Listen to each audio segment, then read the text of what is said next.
Avinash institute of education में आप सभी का स्वागत है। मैं हूं अविनाश मिश्रा। आज से मैं भारतीय भूगोल की शुरुआत करने जा रहा हूं। भारतीय भूगोल का जो पहला अध्याय है जिसका नाम है भारत की भौगोलिक अवस्थिति एवं विस्तार, इस टॉपिक से सभी परीक्षाओं में लगभग प्रश्न पूछे जाते हैं और बहुत ही विविधता पाई जाती है इस टॉपिक में। इसलिए प्रश्नों का गलत होने का जो संभावना होती है वो बहुत ज़्यादा रहती है, क्योंकि घुमा घुमा के प्रश्न पूछे जाते हैं इस टॉपिक से। तो आज इस टॉपिक को हम बहुत ही अच्छे से अध्ययन करेंगे। सभी प्रश्नों को लगभग कवर करने की मैं कोशिश करूंगा, इसलिए वीडियो को पूरा देखना। और अगर अभी तक इस चैनल को आपने सब्सक्राइब नहीं किया तो सब्सक्राइब कर लेना, क्योंकि आने वाले समय में आपको इस पर भारतीय भूगोल का वीडियो मिलता रहेगा।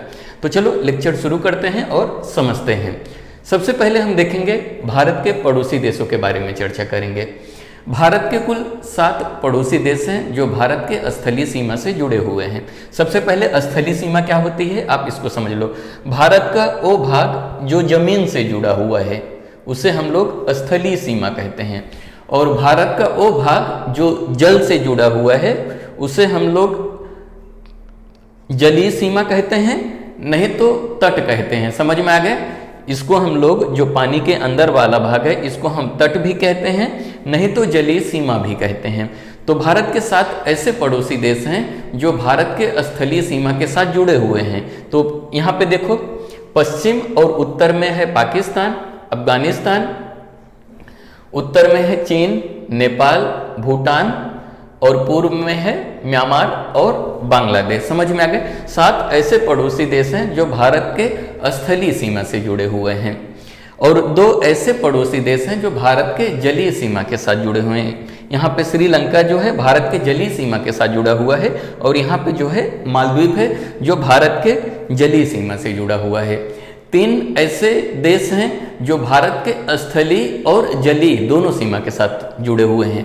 यहाँ पे देख रहे हो म्यांमार है। म्यांमार क्या कर रहा है? भारत के स्थलीय सीमा से भी जुड़ा हुआ है और भारत के जलीय सीमा के साथ जुड़ा हुआ है। बांग्लादेश जो है भारत के स्थलीय सीमा के साथ जुड़ा हुआ है और भारत के जलीय सीमा के भी साथ जुड़ा हुआ है। यहाँ पे पाकिस्तान है। पाकिस्तान भारत के स्थलीय सीमा के साथ भी जुड़ा हुआ है और भारत के जलीय सीमा के साथ जुड़ा हुआ है। तो आपको ऐसे नोट करना पड़ेगा, भारत के कुल 7 ऐसे पड़ोसी देश हैं जो भारत के स्थलीय सीमा के साथ जुड़े हुए हैं। वो कौन कौन से हैं? पाकिस्तान, अफगानिस्तान, चीन, नेपाल, भूटान, म्यांमार और बांग्लादेश। समझ में आ गए? 2 ऐसे पड़ोसी देश हैं जो भारत के जलीय सीमा के साथ जुड़े हुए हैं, वो है श्रीलंका और मालदीव। और 3 ऐसे पड़ोसी देश हैं जो भारत के स्थलीय और जलीय सीमा के साथ जुड़े हुए हैं। तो कौन सा है? म्यांमार, बांग्लादेश और पाकिस्तान। समझ में आ गया? इतना आपको क्लियर हो गया रहेगा। अब हम देखते हैं कि पूर्व में, इसको हम पूर्व कहते हैं, इसको हम पश्चिम कहते हैं, ऊपर वाले भाग को उत्तर कहते हैं और नीचे वाले भाग को दक्षिण कहते हैं। तो जो पूर्व में है ये वाला भाग, यहाँ पे बंगाल की खाड़ी स्थित है। समझ में आ गया? बंगाल की खाड़ी में आपको अंडमान और निकोबार द्वीप समूह देखने को मिलेगा। पूर्व में क्या है? पूर्व में है बंगाल की खाड़ी, और बंगाल की खाड़ी में अंडमान और निकोबार द्वीप समूह स्थित है। समझ में आ गए? ये है भारत का पश्चिमी भाग। भारत के पश्चिम में अरब सागर है। अरब सागर में आपको द्वीप देखने को मिलेगा, लक्षद्वीप, जो कि अरब सागर में स्थित है। समझ में आ गया? अरब सागर कहाँ पे है? पश्चिम भाग में। अब हम चर्चा करते हैं दक्षिण में। भारत के दक्षिण में आपको हिंद महासागर देखने को मिल जाएगा। भारत का जो दक्षिणी भाग है, अगर आप ये दक्षिणी भाग देखोगे तो ये 3 तरफ जो है पानी से घिरा हुआ है। पूर्व में बंगाल की खाड़ी, पश्चिम में अरब सागर और दक्षिण में जो है हिंद महासागर से घिरा हुआ है। तो भारत का जो दक्षिणी भाग है इसको हम लोग प्रायद्वीप कहते हैं। प्रायद्वीप किसे कहते हैं पहले आप इसको समझ लो। प्रायद्वीप उस स्थल खंड को कहते हैं जो एक तरफ जमीन से जुड़ा हुआ होता है और 3 तरफ पानी से घिरा हुआ होता है। तो अगर आप भारत का जो दक्षिणी भाग देखोगे तो देखोगे कि एक तरफ जो है स्थल से जुड़ा हुआ है और 3 तरफ जो है पानी से घिरा हुआ है। इसलिए भारत के जो दक्षिणी भाग है इसको हम लोग क्या कहते हैं? इसको हम लोग प्रायद्वीप कहते हैं। अब अगला प्रश्न क्या बनता है? स्थलीय सीमा जो है भारत का, जो पड़ोसी देश हैं, भारत जो है किस पड़ोसी देश के साथ सबसे अधिक सीमा बनाती है? भारत जो है किस पड़ोसी देश के साथ सबसे अधिक सीमा बनाती है? तो लोगों को देखने में लगता है कि चीन सबसे अधिक सीमा बनाती है, लेकिन भारत के साथ सबसे जो अधिक सीमा बनाती है वो है बांग्लादेश। समझ में आ गया? बांग्लादेश कितना सीमा बनाती है? 4096 किलोमीटर। भारत के साथ सबसे ज़्यादा स्थलीय सीमा जो है वो बांग्लादेश बनाती है। कितना बनाती है? 4096 किलोमीटर। समझ में आ गया?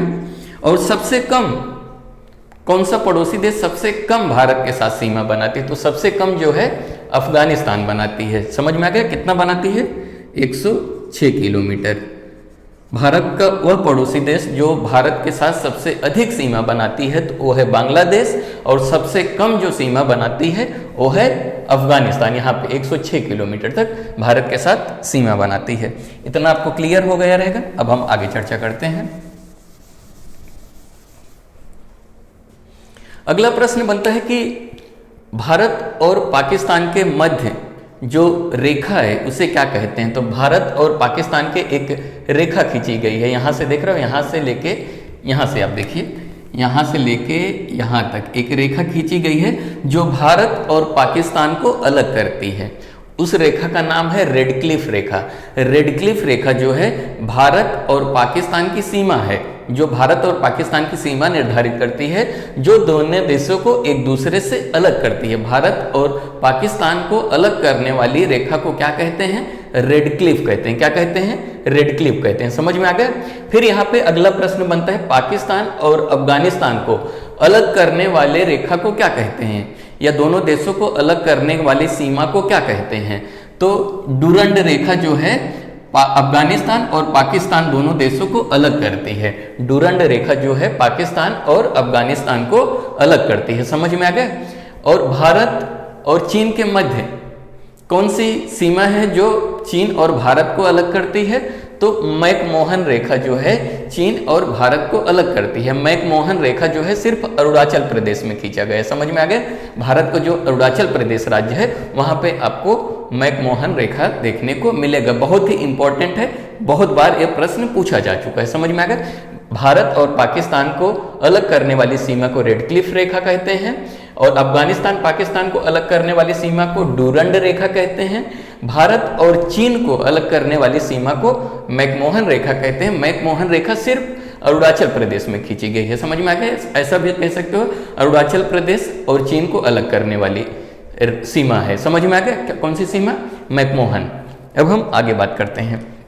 अब हम देखते हैं भारत का क्षेत्रफल कितना है। प्रश्न पूछा जाता है भारत का कुल क्षेत्रफल कितना है। यहाँ पे मैं आपको लिख के समझाता हूं। कुल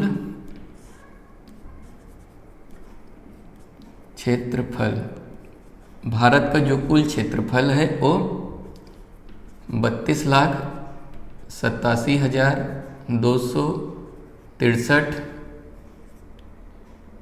वर्ग किलोमीटर। भारत का जो कुल क्षेत्रफल है वो कितना है? 32,87,263 वर्ग किलोमीटर। बहुत ही इंपॉर्टेंट है, बहुत ज़्यादा बार ये प्रश्न पूछा जा चुका है, आपको सब नोट करते चलना है। भारत का कुल क्षेत्रफल कितना है? 32,87,263 वर्ग किलोमीटर, जो कि पूरे विश्व के स्थलीय भाग का, जो कि पूरे विश्व के स्थलीय भूभाग का कुल 2.43% भाग है। समझ में आ गया? अगर हम कुल क्षेत्रफल को प्रतिशत में देखेंगे तो भारत के पास पूरे विश्व में जितना स्थलीय जमीन है उसका कितना हिस्सा भारत के पास है? तो 2.43% भाग जो है भारत के पास है। अब हम चर्चा करते हैं भारत जनसंख्या की दृष्टि में विश्व में किस स्थान पर है। तो भारत जो है जनसंख्या की दृष्टि से बात करते हैं। हाँ, मैं यहाँ पे आपको लिख के समझाता हूँ ताकि आप बाद में इसका स्क्रीनशॉट ले सको। जनसंख्या की दृष्टि से, जनसंख्या की दृष्टि से जो है भारत दूसरे स्थान पे है। जनसंख्या की दृष्टि से भारत दूसरे स्थान पे है। पहले स्थान पे चीन है और दूसरे स्थान पे भारत है। अब हम बात करते हैं क्षेत्रफल की दृष्टि से। क्षेत्रफल की दृष्टि से, क्षेत्रफल की दृष्टि से, क्षेत्रफल की दृष्टि से जो भारत 7वें स्थान पर है। समझ में आ गए? कुल क्षेत्रफल भारत का कितना है? 32,87,263 वर्ग किलोमीटर, जो कि संपूर्ण भूभाग का 2.43% है। समझ में आ गया? जनसंख्या की दृष्टि से भारत दूसरे स्थान पे है और क्षेत्रफल की दृष्टि से भारत जो है 7वें स्थान पे है। तो पहले स्थान पे कौन सा है, दूसरे स्थान पे कौन सा है, तीसरे, ये भी प्रश्न पूछे जाते हैं तो लिखना पड़ता है। तो कौन कौन से देश हैं? तो पहले स्थान पे जो जनसंख्या की क्षेत्रफल की दृष्टि से जो सबसे बड़ा देश है वो है रूस। रूस के बाद आता है कनाडा और कनाडा के बाद आता है चीन। चीन के बाद आता है अमेरिका, संयुक्त राज्य अमेरिका। संयुक्त राज्य अमेरिका के बाद आता है ब्राज़ील। ब्राज़ील के बाद आता है ऑस्ट्रेलिया और ऑस्ट्रेलिया के बाद आता है भारत। सबसे बड़ा जो देश है वो है क्षेत्रफल की दृष्टि से, हाँ, क्षेत्रफल की दृष्टि से सबसे जो बड़ा देश है वो है रूस। रूस के बाद है कनाडा, कनाडा के बाद है चीन, चीन के बाद है संयुक्त राज्य अमेरिका, संयुक्त राज्य अमेरिका के बाद है ब्राज़ील, ब्राज़ील के बाद है ऑस्ट्रेलिया और ऑस्ट्रेलिया के बाद है भारत। तो पहला, दूसरा, तीसरा, चौथा, पांचवा, छठवां और सातवां। तो क्षेत्रफल की दृष्टि से भारत जो है 7वें स्थान पे है। सबसे बड़ा क्षेत्रफल की दृष्टि से कौन सा देश है? तो वो है रूस। समझ में आ गया? भारत का स्थान कितने नंबर पे है? 7वें स्थान पे। समझ में आ गया? अब अगला प्रश्न बनता है, भारत के स्थलीय सीमा की लंबाई कितनी है? स्थलीय सीमा का मतलब क्या होता है? ये जहां से जमीन से भारत जुड़ा हुआ है, यहां से लेके यहां तक। समझ में आ गया? स्थलीय सीमा की लंबाई। तो मैं यहां पे लिख देता हूं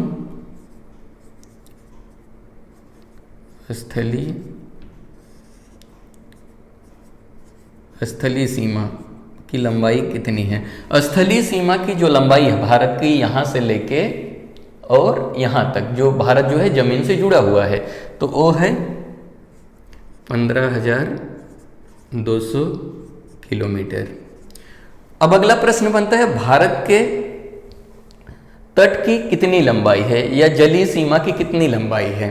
तट की, ये वाला जो भाग पानी में है। समझ में आ गया? तो सबसे पहले हम लिखेंगे मुख्य भूमि की। यहाँ पे देख रहे हो ये मुख्य भूमि है और भारत के पास द्वीप भी है, तो द्वीपों का भी कुछ लंबाई रहेगा। तो सबसे पहले हम लिखेंगे मुख्य भूमि की कुल कितनी लंबाई है। समझ में आ गया? मुख्य भूमि की लंबाई। मुख्य भूमि की लंबाई जो भारत की है, मुख्य भूमि मतलब यहां से लेके यहां तक, ये कितना किलोमीटर है? तो ये है 6,100 किलोमीटर। अब अगला प्रश्न बनता है, द्वीपों सहित भारत की तट सीमा की लंबाई कितनी है? तट मतलब ये जल वाला भाग। समझ में आ गया? द्वीपों सहित भारत के तट रेखा की लंबाई कितनी है? द्वीपों सहित मतलब यहां से, द्वीपों का भी तो कुछ लंबाई होगा, द्वीपों सहित हम लिखते हैं। समझ में आ गया?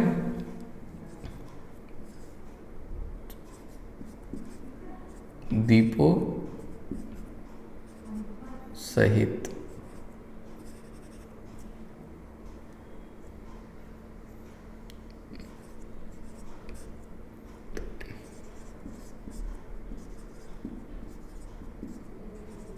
द्वीपों सहित जो तट की लंबाई है वो है 7,516.6 किलोमीटर। तो यहाँ पे ध्यान दो, भारत की स्थलीय सीमा की जो लंबाई है वो है कितना? 15,200 किलोमीटर। मुख्य भूमि की तटीय सीमा की लंबाई या जलीय सीमा की जो लंबाई है वो है 6,100 किलोमीटर। और द्वीपों सहित जो है तट की लंबाई जो भारत की है वो है 7,516.6 किलोमीटर। समझ में आ गया? अगला प्रश्न बनता है कि भारत का कुल सीमा की लंबाई कितनी है? भारत के कुल सीमा की लंबाई। तो भारत के कुल सीमा की जो लंबाई है वो रहेगा, पहले क्या करना पड़ेगा आपको, 15,200 जो भारत के स्थलीय सीमा की लंबाई है। उसके बाद द्वीपों सहित हम पूरा एक साथ जोड़ेंगे। द्वीपों सहित अगर हम जोड़ेंगे 7,516.6, अगर इसको जोड़ेंगे तो हो जाएगा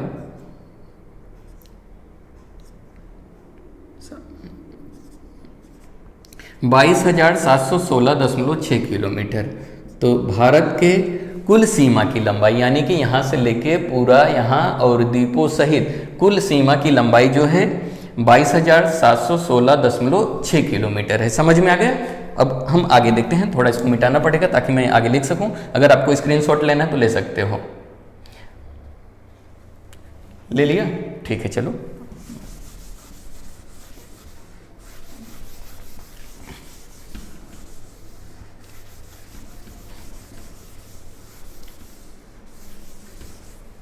अब अगला प्रश्न बनता है कि भारत का पूर्व से लेके पश्चिम तक का विस्तार कितना है, यानी भारत का पूर्व से लेके पश्चिम तक कितना किलोमीटर में फैला हुआ है। तो मैं लिखूंगा यहां से पूर्व से पश्चिम विस्तार, भारत का पूर्व से लेके पश्चिम तक का विस्तार कितना है। पूर्व से लेके मतलब भारत का यहाँ ए वाले छोर से लेके यहाँ वाले छोर तक का कितना किलोमीटर में है। समझ में आ गया? तो ए है 2,933 किलोमीटर। भारत का जो है पूर्व से लेके पश्चिम तक का जो विस्तार है, यानी यहाँ से लेके यहाँ तक का, वो है 2,933 किलोमीटर। अब हम देखेंगे भारत का जो है उत्तर से लेके दक्षिण तक का विस्तार कितना है। समझ में आ गया? उत्तर से दक्षिण तक का विस्तार। उत्तर से दक्षिण का मतलब दक्षिणी छोर से लेके यहाँ तक भारत का जो है कितना विस्तार है। तो ये है 3214 किलोमीटर। समझ में आ गया? भारत का जो है पूर्व से लेके पश्चिम तक का जो विस्तार है वो है 2933 किलोमीटर। उत्तर से लेके दक्षिण तक का जो भारत का विस्तार है वो है कितना, 3214 किलोमीटर। आप इसको लिख लीजिए, बहुत ही इंपॉर्टेंट है। लिख लिया? ठीक है, आगे हम समझते हैं।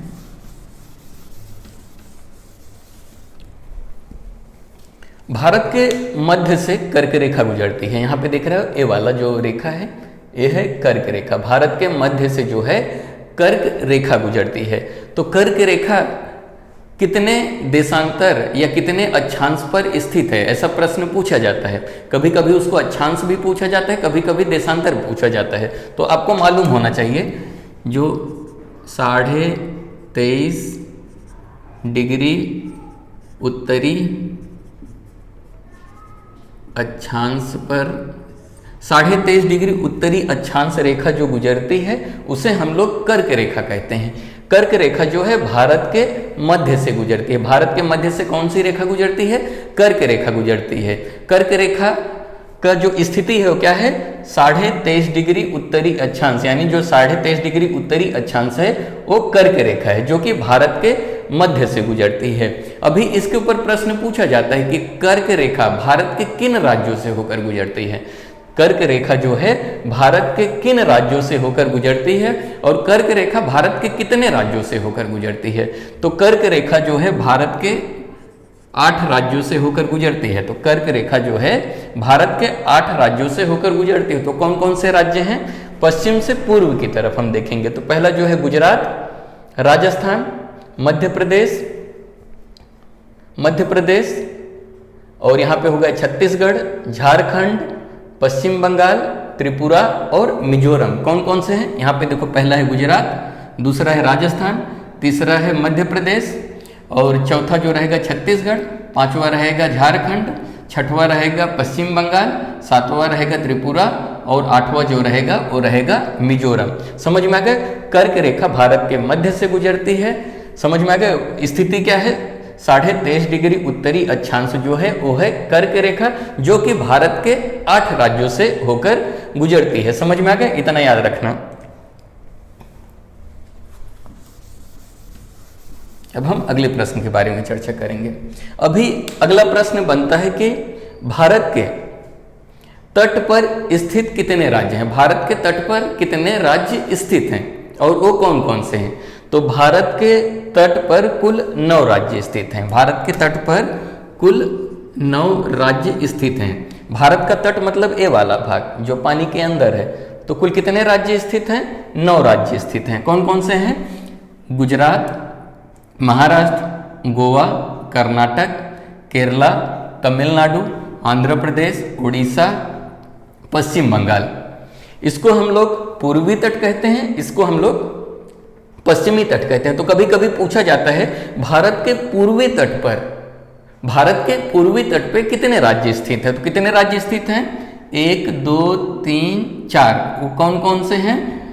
पश्चिम बंगाल, उड़ीसा, आंध्र प्रदेश, तमिलनाडु। ये 4 राज्य जो हैं भारत के पूर्वी तट पर स्थित हैं। समझ में आ गया? और भारत के पश्चिमी तट पर कुल कितने राज्य स्थित हैं? तो 5 राज्य। कौन कौन सा? गुजरात, महाराष्ट्र, गोवा, कर्नाटक और केरला। समझ में आ गया?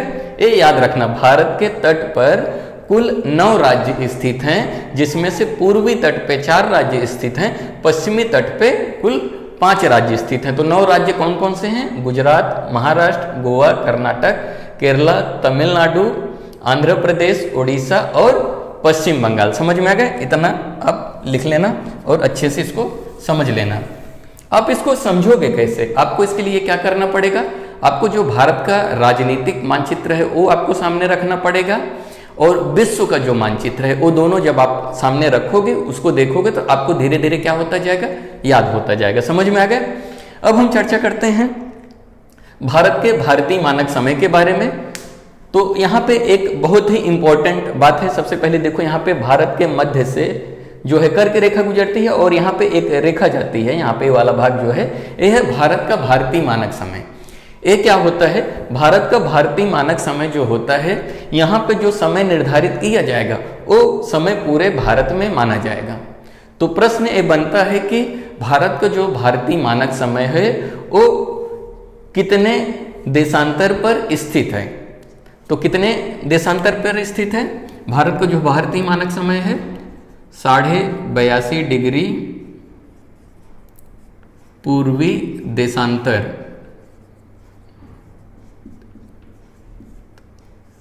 82.5 डिग्री पूर्वी देशांतर को हम लोग क्या कहते हैं? भारत का भारतीय मानक समय रेखा कहते हैं। समझ में आ गया? अभी इसके ऊपर भी प्रश्न पूछा जाता है, भारत का जो भारतीय मानक समय हो वो भारत के किन राज्यों से होकर गुजरता है?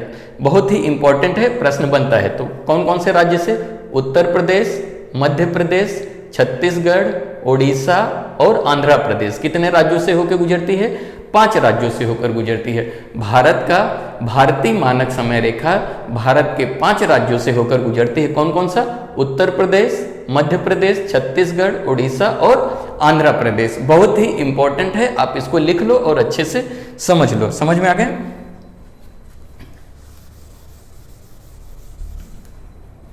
अब हम आगे चर्चा करते हैं कि भारत जो है पृथ्वी पर किस गोलार्ध में स्थित है। भारत जो है किस गोलार्ध में स्थित है? तो यहां पे देखिए, गोलार्ध जो होता है 4 प्रकार का होता है।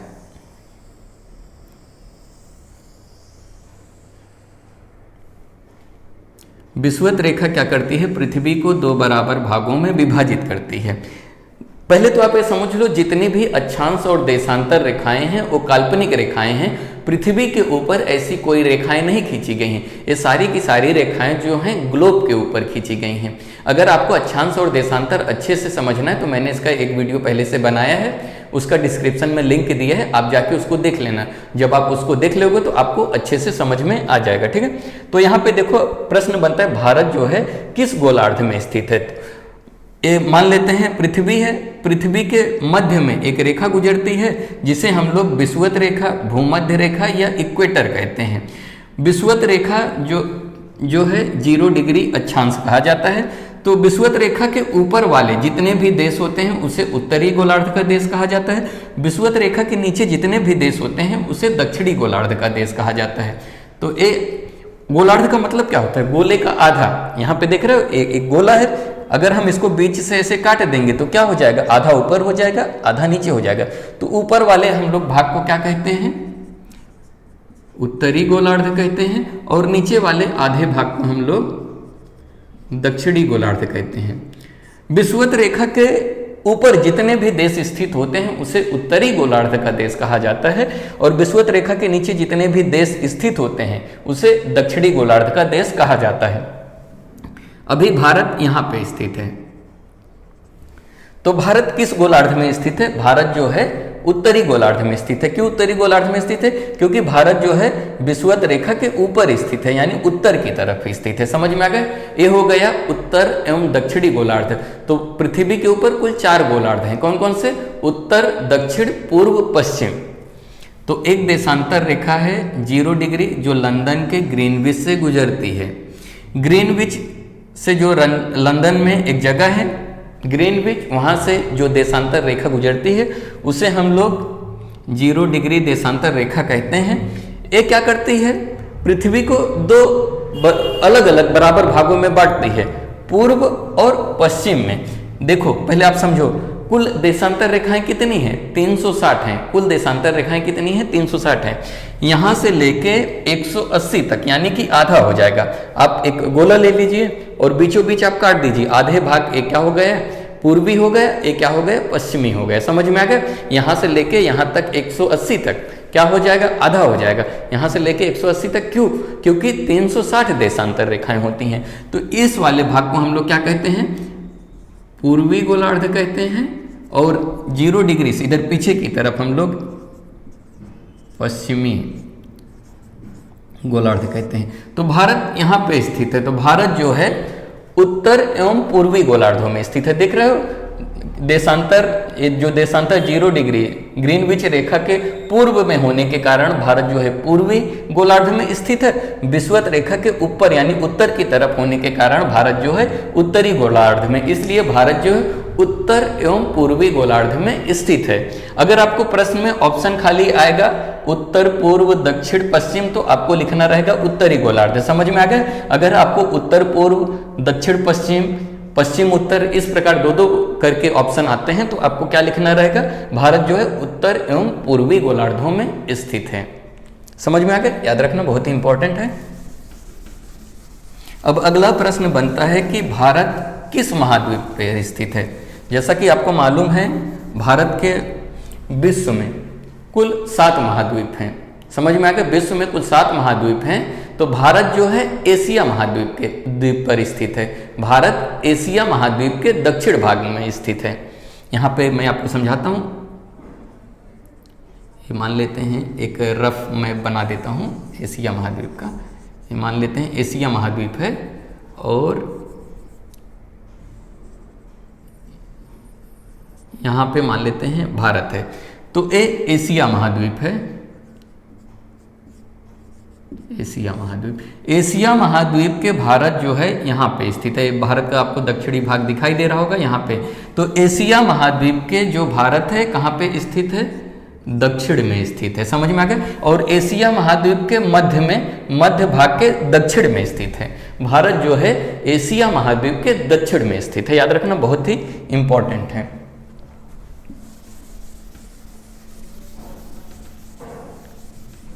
अब अगला प्रश्न बनता है कि भारत जो है ग्रीनविच यानी लंदन के समय से कितना आगे है। भारत जो है लंदन के ग्रीनविच समय से भारत कितना आगे है। ठीक है, इसके बारे में हम चर्चा करते हैं। यहां पे देखो,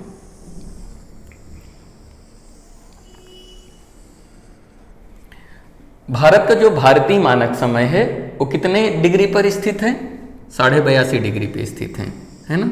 मान लेते हैं ये लंदन है। लंदन का जो जगह है ग्रीनविच वो 0 डिग्री देशांतर है। समझ में आ गए। और भारत जो स्थित है 82.5 डिग्री। भारत का जो भारतीय मानक समय है इलाहाबाद के नैनी शहर से गुजरती है।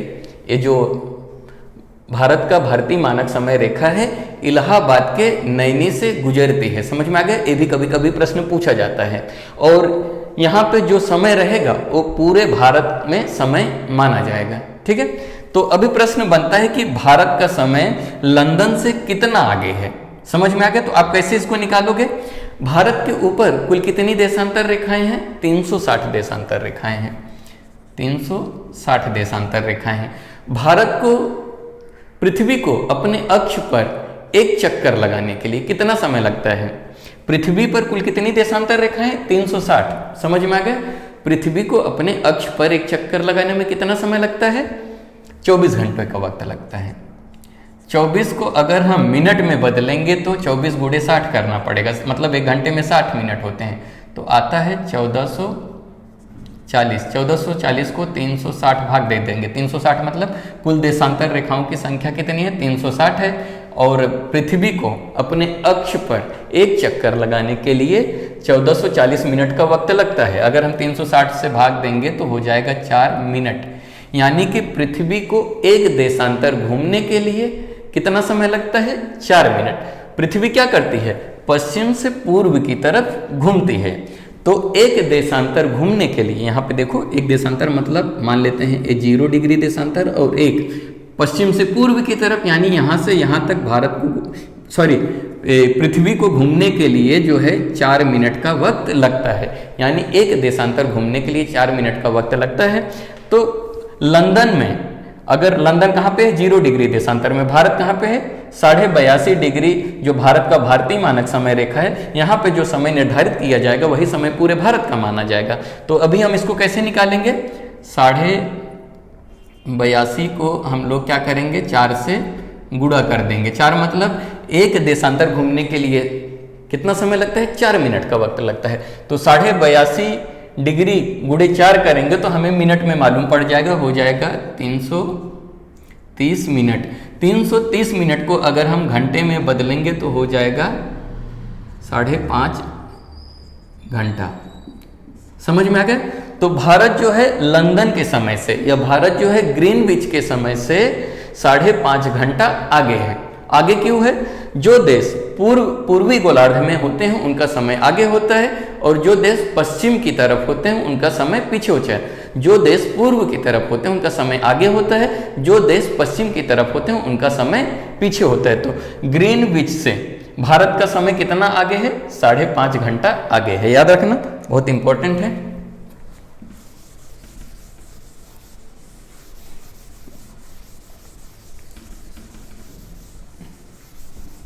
अब हम अगला प्रश्न देखते हैं। भारत का जो अक्षांशी और देशांतरी विस्तार है वो कितना है? भारत का अक्षांशी और देशांतरी विस्तार कितना है? यहां पे देखो, भारत का अक्षांशी विस्तार पहले हम समझते हैं। ए पृथ्वी है, ए है 0 डिग्री देशांतर रेखा।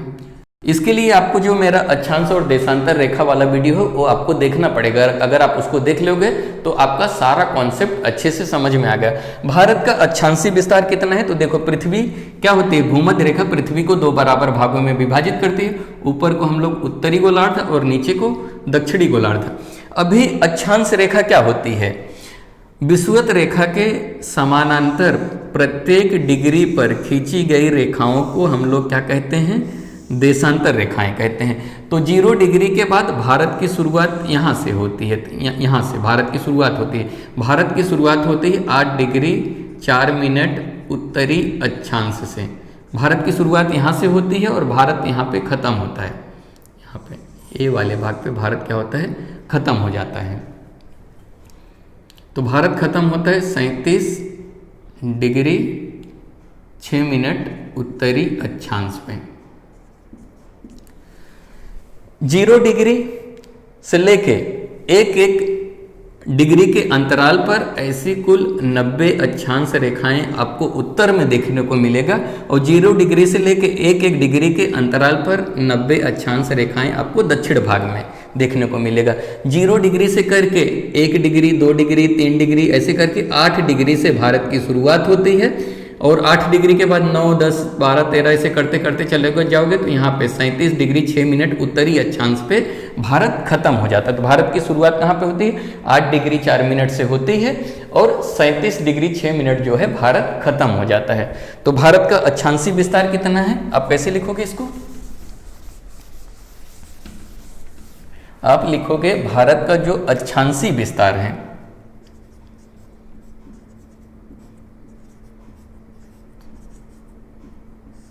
भारत का जो है अक्षांशी विस्तार है वो है 8 डिग्री 4 मिनट उत्तरी अक्षांश से लेकर 37 डिग्री 6 मिनट उत्तरी अक्षांश तक। ये जो है भारत का अक्षांशी विस्तार है। कुछ चीज़ें आपको रटनी होगी, जैसे ये नंबर है तो ये नंबर को आपको रटना होगा। तो भारत की शुरुआत कहाँ से होती है? भारत की शुरुआत होती है यहाँ से 6 डिग्री 4 मिनट उत्तरी अक्षांश से, लेकिन मुख्य भूमि की जो शुरुआत होती है 8 डिग्री 4 मिनट उत्तरी अक्षांश से होती है, क्योंकि द्वीप है भारत के, जो कि द्वीप नीचे तक दक्षिणी तक फैले हुए हैं। तो भारत की जो शुरुआत है वो कहाँ से होती है? भारत की जो शुरुआत होती है, द्वीपों की बात करें, अगर हम द्वीपों की बात करें 6 डिग्री 4 मिनट उत्तरी अक्षांश से भारत की शुरुआत होती है, समझ में आ गया। लेकिन मुख्य भूमि की जो शुरुआत होती है वो 8 डिग्री 4 मिनट उत्तरी अक्षांश से लेकर 37 डिग्री 6 मिनट उत्तरी अक्षांश तक। कभी कभी प्रश्न पूछा जाता है द्वीपों सहित, यानी द्वीपों से जो भारत की शुरुआत होती है वो कहाँ से होती है? तो लिखोगे 6 डिग्री 4 मिनट उत्तरी अक्षांश से जो है भारत की शुरुआत होती है। अब अगला आता है देशांतरी विस्तार। समझ में आ गया देशांतरी विस्तार क्या होता है? देशांतर रेखा क्या होती है? उत्तर से दक्षिण की तरफ खींची गई रेखाओं को हम लोग क्या कहते हैं? देशांतर रेखाएं कहते हैं। अक्षांश और देशांतर रेखाएं काल्पनिक रेखाएं होती है, सारी की सारी रेखाएं ग्लोब के ऊपर खींची गई हैं, ध्यान में रखना, ठीक है। तो भारत का जो देशांतरी विस्तार है वो कितना है? यहाँ पे एक रेखा गुजरती है, ये देशांतर रेखा ए है 68 डिग्री। कुछ पॉइंट है, मैं पॉइंट नहीं बता रहा हूँ, ठीक है, पॉइंट आपको बाद में बताता हूँ, पहले आपको समझा दूँ नहीं तो भूल जाओगे आप। देशांतर रेखाएं क्या होती है? यहाँ 0 डिग्री से लेके 180 तक होती हैं, जो कि पूर्वी गोलार्ध होता है, और 0 डिग्री से 180 इधर होती हैं, जो कि पश्चिमी गोलार्ध होता है। तो यहाँ से 0 डिग्री से 1-2 करते आओगे तो ऐसे बहुत सारी देशांतर रेखाएं हैं, 180 तक हैं, समझ में आ गया। तो भारत की शुरुआत जो है 68 डिग्री पूर्वी देशांतर से शुरू होता है, यहाँ से शुरू होता है 68, 69, 70, 71, 72 ऐसे करके 97 डिग्री पे भारत क्या हो जाता है? खत्म हो जाता है, समझ में आ गया। 68 डिग्री से भारत की शुरुआत होती है और 97 डिग्री देशांतर पर भारत खत्म हो जाता है। तो भारत का जो देशांतरी विस्तार है वो कितना है? 68 डिग्री 7 मिनट पूर्वी देशांतर से लेकर 97 डिग्री 25 मिनट पूर्वी देशांतर तक। तो भारत के ऊपर ऐसे यहाँ पे देख रहे हो 68 के बाद 69, 70, एक डिग्री पे एक देशांतर रेखा है ना। 68 के बाद 69, 70, 71, 72, 73, 74, 75, 76, 77 ऐसे करते करते 97 तक, लगभग 97 जाते जाते भारत क्या होता है? खत्म हो जाता है। तो भारत का जो देशांतरी विस्तार है 68 डिग्री 7 मिनट पूर्वी देशांतर से लेके 97 डिग्री 25 मिनट तक पूर्वी देशांतर तक है, समझ में आ गया। यह है भारत का अक्षांशी और देशांतरी विस्तार, बहुत ही इंपॉर्टेंट है, पूछा जाता है। भारत का जो देशांतरी विस्तार जो है वो कितना है? 68 डिग्री 7 मिनट पूर्वी देशांतर से लेकर, आगे आपको लिखना पड़ेगा, पूर्वी देशांतर से लेकर 97 डिग्री 25 मिनट पूर्वी देशांतर तक है, समझ में आ गया। भारत का जो अक्षांशी विस्तार है 8 डिग्री 4 मिनट उत्तरी, अक्षांश जो होती है उत्तर एवं दक्षिण होती है, देशांतर रेखाएं पूर्व और पश्चिम होते हैं, याद रखना, ठीक है।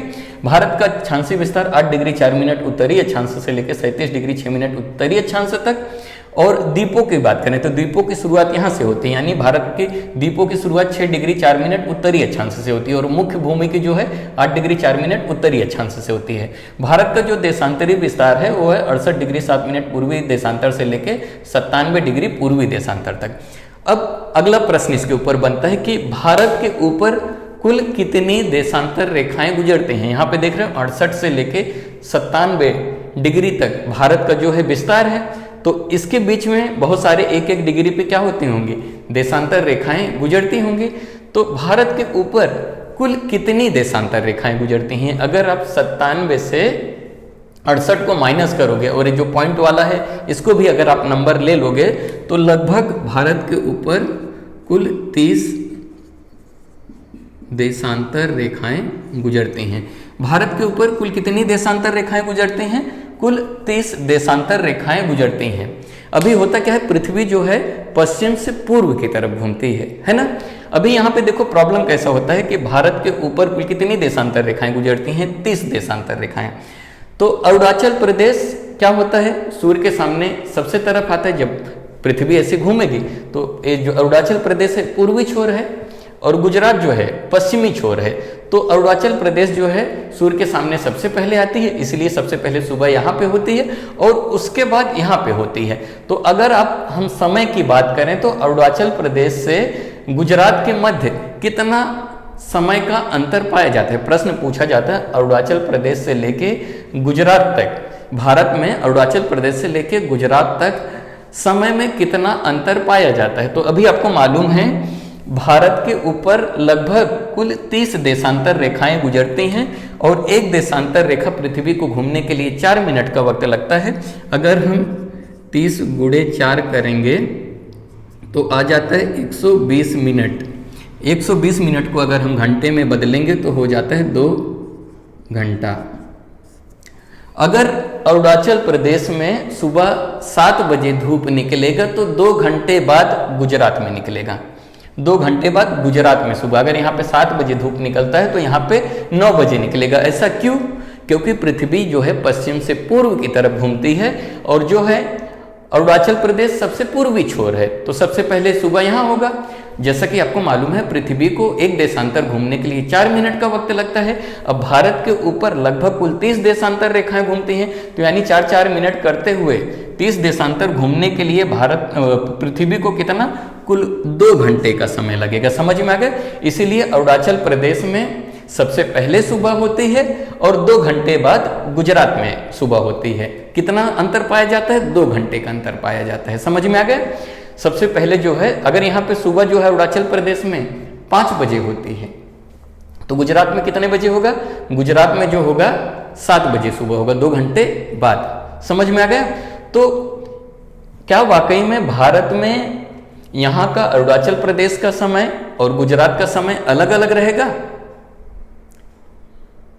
सोचो ना, क्योंकि यहाँ पे 2 घंटे का फर्क पाया जा रहा है गुजरात और अरुणाचल प्रदेश में, तो दोनों में अलग अलग समय रहेगा, अलग अलग घड़ियां रखी जाएंगी समय देखने के लिए? नहीं। फिर देश के कुछ लोगों ने इसके ऊपर चर्चा किया, बहुत सारे वैज्ञानिकों ने मिलकर चर्चा किया और वो लोगों ने माना कि भारत के जो मध्य से जो देशांतर रेखा गुजरेगी उसी को हम लोग भारत का भारतीय मानक समय मानेंगे और उस देशांतर रेखा पे जो समय रहेगा वही पूरे भारत का समय माना जाएगा। कैसे माना जाएगा? अगर हम इस पॉइंट को छोड़ दें, 97 से 68 को घटाओगे तो लगभग आता है 29। 29 को अगर 2 से भाग दोगे यानी आधा निकालने के लिए तो आता है 14.5। समझ में आ गया? अगर आप 68 में 14.5 ऐड कर दोगे तो हो जाता है 82.5 डिग्री। 82.5 डिग्री यानी आधा जो अगर यहाँ से मध्य निकाला जाए, यहाँ से यहाँ तक लगभग 29, अगर हम पॉइंट को लेंगे तो लगभग 30 देशांतर रेखाएं, लेकिन अगर हम पॉइंट छोड़ दें तो 29 देशांतर रेखाएं गुजरती हैं। जो सबसे बीच का देशांतर रहेगा वो भारत का जो रहेगा, वहां पे जो समय निर्धारित किया जाएगा वो पूरे भारत में वही समय माना जाएगा। समझ में आ गए? इसीलिए 82.5 डिग्री जो कि इलाहाबाद के नैनी शहर से गुजरती है, ये है 82.5 डिग्री। 82.5 डिग्री कहाँ से गुजरती है? 82.5 डिग्री पूर्वी देशांतर रेखा जो है इलाहाबाद के नैनी से गुजरती है। यहाँ पे जो समय निर्धारित किया जाता है वही समय पूरे भारत का समय माना जाता है। समझ में आ गया? ठीक है, क्लियर हो गया रहेगा। आगे समझते हैं हम।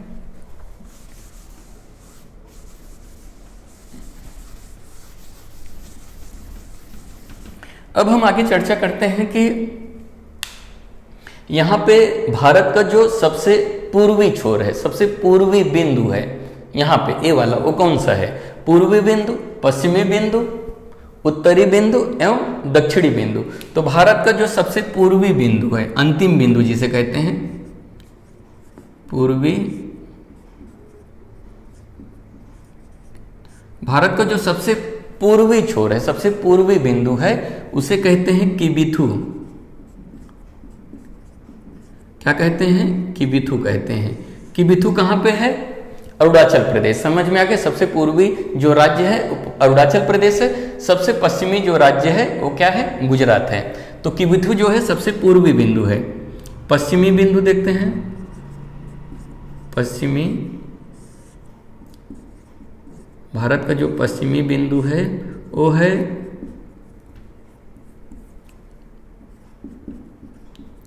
गौरमोता। क्या कहते हैं? गौरमोता। गौरमोता कहाँ पे स्थित है? गुजरात में। यहाँ पे सबसे पश्चिमी छोर है गौरमोता। सबसे पूर्वी जो बिंदु है जो कि अरुणाचल प्रदेश में है, सबसे पूर्वी छोर भी कह सकते हो। क्या कहते हैं? किबिथु कहते हैं। सबसे पश्चिमी बिंदु जो है वो है गौरमोता। सबसे उत्तरी बिंदु क्या है भारत का? उत्तरतम बिंदु भी कहते हैं, उत्तरी अंतिम बिंदु भी कहते हैं, वो है इंदिरा कॉल। इंदिरा कॉल। भारत का जो सबसे दक्षिणतम बिंदु है, सबसे दक्षिणतम बिंदु की बात कर रहा हूं, दक्षिणतम बिंदु या दक्षिणी बिंदु, यहाँ पे आपको ध्यान देने वाली बात है क्योंकि यहाँ पे बच्चे बहुत ज़्यादा कंफ्यूज होते हैं। भारत का दक्षिणतम बिंदु है इंदिरा पॉइंट। इंदिरा पॉइंट है। इंदिरा पॉइंट को दो और नाम है। इंदिरा पॉइंट को कभी कभी पिग्मेलियन पॉइंट भी पूछा जाता है, कभी कभी पार्सन पॉइंट भी पूछा जाता है। तो सबसे जो दक्षिणी बिंदु है वो है इंदिरा पॉइंट, जो कि 6.6 डिग्री 4 मिनट उत्तरी अक्षांश पर स्थित है। लेकिन मुख्य भूमि का जो दक्षिणी बिंदु है भारत के, जो है मुख्य भूमि का, मुख्य भूमि का जो है दक्षिणी बिंदु क्या है? दक्षिणी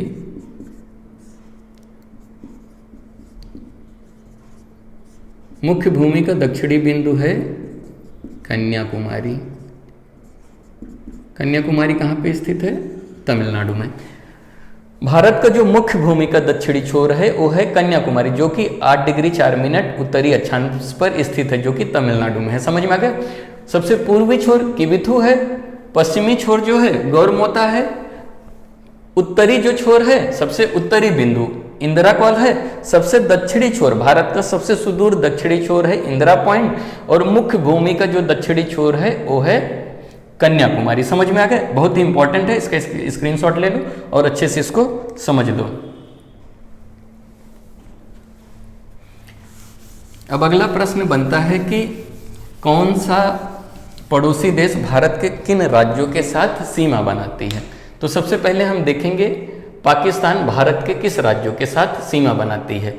तो आपको सबसे पहले मैं बता दूं, भारत का जो सबसे बड़ा राज्य है वो है राजस्थान, और सबसे जो छोटा राज्य है वो है गोवा। सबसे बड़ा जो राज्य है वो है राजस्थान, सबसे छोटा जो राज्य है वो है गोवा। तो पाकिस्तान भारत के किन राज्यों के साथ सीमा बनाती है? तो गुजरात, राजस्थान, पंजाब के साथ। समझ में आ गया? 3 राज्यों के साथ सीमा बनाती है। जम्मू कश्मीर और लद्दाख, यहाँ पे देख रहे हो, ये जो है जम्मू कश्मीर पहले राज्य हुआ करता था, अभी से केंद्र शासित प्रदेश बना दिया गया है। तो जम्मू और कश्मीर ये 2 केंद्र शासित प्रदेश हैं जो कि यहाँ पे देख रहे हो पाकिस्तान के साथ सीमा साझा करते हैं। तो पाकिस्तान भारत के किन राज्यों के साथ सीमा बनाती है? तो गुजरात, राजस्थान, पंजाब, और हम केंद्र शासित प्रदेश की बात करें तो जम्मू कश्मीर और लद्दाख के साथ यहाँ पे देख रहे हो सीमा बनाती है।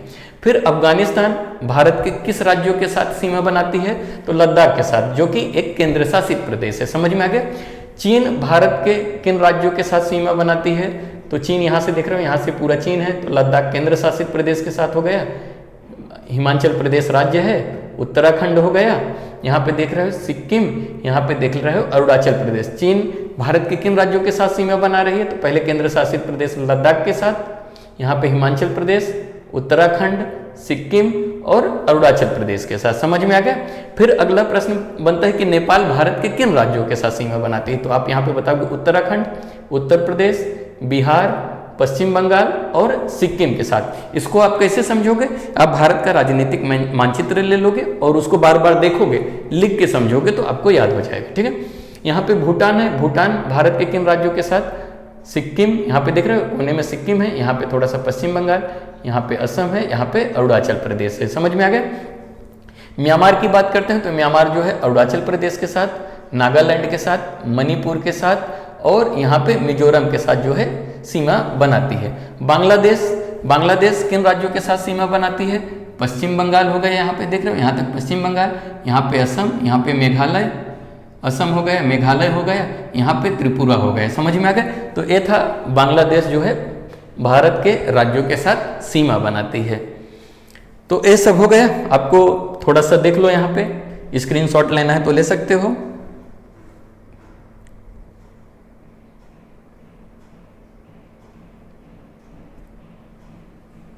तो वीडियो कैसा लगा कमेंट करके जरूर बताइए। ठीक है, वीडियो देखने के लिए धन्यवाद।